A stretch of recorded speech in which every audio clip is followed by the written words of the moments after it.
سب سے پہلے تو اللہ کا لاکھ لاکھ شکر گزار ہوں کہ آپ سب کی دعاؤں سے اور اپنی ماں کی دعا سے اللہ نے استقامت دی اور یہ آج 78واں دن ہے کنٹینیوس پرپیچول اریسٹ کا.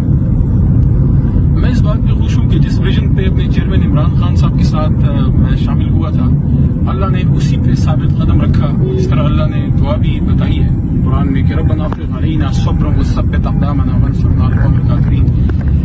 میرا میسج محبت کا ہے. عمران خان صاحب میرے لیڈر ہیں اور رہیں گے اور انشاءاللہ وزیر اعظم بنیں گے دوبارہ اور پاکستان تحریک انصاف کی انشاءاللہ حکومت آئے گی. میرا میسج یہ ہے کہ پاکستان کو سیاسی انتقام کی نہیں پاکستان کو سیاسی استحکام کی ضرورت ہے اور اس وقت اس ملک کو ایک پرامن طریقے سے ایک شفاف الیکشن کی طرف لے کے جانا چاہیے. ہم سب پاکستانی ہیں. ہم میں دہشت گرد اور غیر محب وطن کوئی نہیں. میں ہمیشہ پہلے بھی اس بات کا جب حکومت میں تھا جب پہلے پوزیشن میں تھا یہ کہتا تھا کہ کسی پہ غداری کے فتوے نہ لگائیں. آج اللہ تعالیٰ کے کرم سے وہ کیس بھی میرے پہ ختم ہو گیا 9 مئی کا. باقی بھی جتنے 2 کرپشن کے کیسز نے لگائے 4 MP سارا کچھ اللہ کے کرم سے ختم ہوا. میں یہ بھی کہنا چاہتا ہوں کہ 9 مئی کو جو کچھ ہوا جن لوگوں نے نقصان کیا ہماری پارٹی کی پالیسی نہیں ہے. ہماری پارٹی ایجوکیٹڈ لوگوں کی جماعت ہے اور ہمارا پرامن تحریک ہے. ہماری جس نے غلط کیا ہے اس کو سزا ضرور ملنی چاہیے. جیسے میں نے فیس کیا ہے میرے پہ غلط الزام لگایا 9 مئی کا اور اللہ کے کرم سے میرا کیس ڈسمس ہو گیا ڈسچارج ہو گیا. لیکن باقی جو کروڑوں لاکھوں ہمارے ووٹر سپورٹر ہیں وہ پاکستان تحریک انصاف کے ساتھ عمران خان صاحب کی لیڈرشپ میں ایک اسلامی فلاحی ریاست مدینہ کی طرز پہ وہ بنے اس کے لیے کوشش کر رہے ہیں. باقی جماعتوں کے بھی اپنے ایجنڈاز ہیں ان کے بھی اپنے مینیفیسٹوز ہیں. میں کسی جماعت کو برا نہیں کہتا لیکن یہ ضرور کہنا چاہتا ہوں کہ تحریک انصاف جو ملک کی سب سے بڑی جماعت ہے اور عمران خان صاحب جو اس وقت پاکستان کے نہیں امت مسلمہ کے بڑے لیڈروں میں سے ہیں. عمران خان سب کچھ ہو سکتے ہیں دہشت گرد نہیں ہے. یہ پاکستان کی بھی بدنامی ہے کہ سابق وزیر اعظم پہ دہشت گردی کے پرچے جو ہیں وہ روز کٹیں. میرے خیال میں عمران خان صاحب سابق وزیر اعظم کے طور پہ اور تحریک انصاف جو ملک کی سب سے بڑی جماعت ہے ایک وقت میں ملک میں ہماری حکومت تھی پختونخوا پنجاب دلی بلتستان کشمیر میں تو میری یہ ایک استدعا ہوگی کہ اگر ہم چاہتے ہیں ملک آگے بڑھے تو کسی جماعت کو اب کارنر نہ کریں دیوار سے نہ لگائیں. ان کو الیکشن میں لے کے آئیں اور عوام کو فیصلہ کرنے دیں اور یہ بھی میں کہنا چاہتا ہوں جو کوئی اس طرح کی کوئی شرنگیزی کی باتیں پھیلا رہا ہے عمران خان صاحب نے ہمیشہ یہ بات کی ہے کہ پاکستان کی حفاظت اور سلامتی کے لیے پاک فوج بہت اہم ہے اور انہوں نے یہ بھی بارہا کہا کہ میرے سے بھی زیادہ اہم ہے. تو جب خان صاحب نے خود یہ کہا تو اس کے بعد کسی قسم کی کسی شک و شبے کی کوئی گنجائش نہیں ہے. ہاں جن لوگوں نے غلط کیا ان کو سزا ملنی چاہیے لیکن اس کی سزا ہمارے لاکھوں کروڑوں ووٹر سپورٹر کو نہیں ملنی چاہیے. انشاءاللہ یہ تحریک انصاف رہے گی.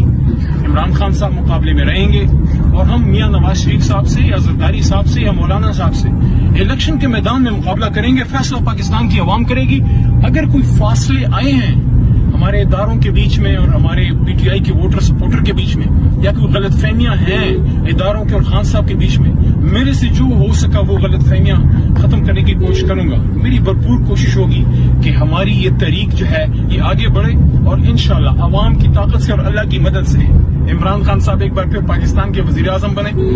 اور جو کچھ لوگ ہم سے گئے بھی ہیں میں ان پہ برا بھلا نہیں کہتا لیکن یہ ضرور کہنا چاہتا ہوں کہ یہ وقت تھوڑا سا امتحان کا تھا. اپنے لیڈر کے ساتھ کھڑے رہتے تو اچھا تھا اسی میں عزت تھی. لیکن بہرحال میں چونکہ جس کے ساتھ وقت گزر جائے اس پہ میں کبھی برا بھلا نہیں کہتا. میرا میسج صرف اتنا ہے کہ علی محمد سب کچھ ہو سکتا ہے دہشت گرد نہیں. مجھے تو کچھ دن ہوا جب 3 MPs کے بعد میں اپنے آبائی شہر مردان آیا اور اگلے دن مجھے پتہ لگا کہ میرے پہ دہشت گردی کا پرچہ کٹا ہے اور وہ اللہ کے کرم سے پہلی پیشی میں ڈسچارج ہو گیا. اور جب ہاتھوں میں ہتھکڑیاں لگے اپنے ہی مردان میں جہاں میں نے وکالت سیکھی اور پریکٹس بھی کی وکیل کو ایک پاکستان کے ایک ایجوکیٹڈ شخص کو جو 2 مرتبہ پارلیمان میں رہا پتہ نہیں کس کو خوش کرنے کے لیے ہاتھوں میں ہتھکڑیاں باندھی گئیں اور ہتھکڑی لگے ہاتھوں میں نے اپنا عدالت میں اپنے کیس میں آرگومنٹس کیے. عزت ذلت اللہ دیتا ہے. کسی کو ہتھکڑی لگا کے آپ کسی کی عزت کم نہیں کر سکتے بلکہ یہ زیور ہے. پاکستان کے لیے قربانی ہم نے دی ہے.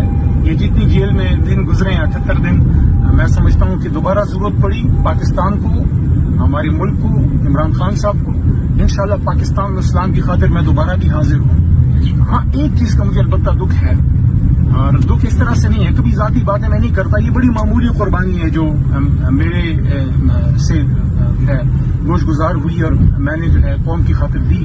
صرف ایک چیز کا دکھ رہا کہ میرے ظاہر ہے سب کو پتہ ہے میرے بھائی بہن نہیں ہیں, میری والدہ 80 سال سے زیادہ کی عمر کی ہیں, ان کی ہسپتال اور ڈاکٹر سارا کچھ میں خود دیکھتا ہوں. مجھے ہمیشہ یہ فکر رہتی تھی کہ یہ 78 دنوں میں ان کا ٹائم کیسے گزرا ہوگا. لیکن میں سلام پیش کرتا ہوں اپنی ماں کو, جنہوں نے اڈیالہ جیل میں آ کے مجھے ایک میسج دیا تھا کہ بیٹا اپنا مورچہ مقابلے میں خالی نہ چھوڑنا. انہوں نے ہمیشہ میری ہمت بڑھائی, لیکن بہرحال 80 سال سے زیادہ ہیں, تھوڑی سی زیادتی ہو گئی ہے ان سے جن لوگوں نے میرے ساتھ کیا ہے یہ.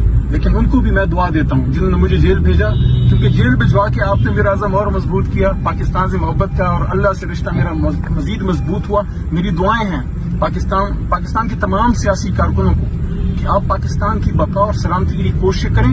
ایک دوسرے کو دیوار سے لگا کے ہم کسی کا فائدہ نہیں کریں گے. پاکستان مضبوط ہوگا, ہمارا سیاسی سسٹم مضبوط ہوگا, سیاسی جماعتیں مضبوط ہوں گی, پاک فوج مضبوط ہوگا تو یہ ملک مضبوط ہوگا. ایک دوسرے کو جس کو بھی ہم نیچا دکھائیں گے نقصان پاکستان کا ہوگا. فیصلہ عوام کو جو ہے وہ کرنے دیں. آخر میں پھر وہی بات کروں گا کہ پاکستان زندہ باد, پاکستان تحریک انصاف پائندہ باد, اور انشاءاللہ وزیر اعظم عمران خان انشاءاللہ.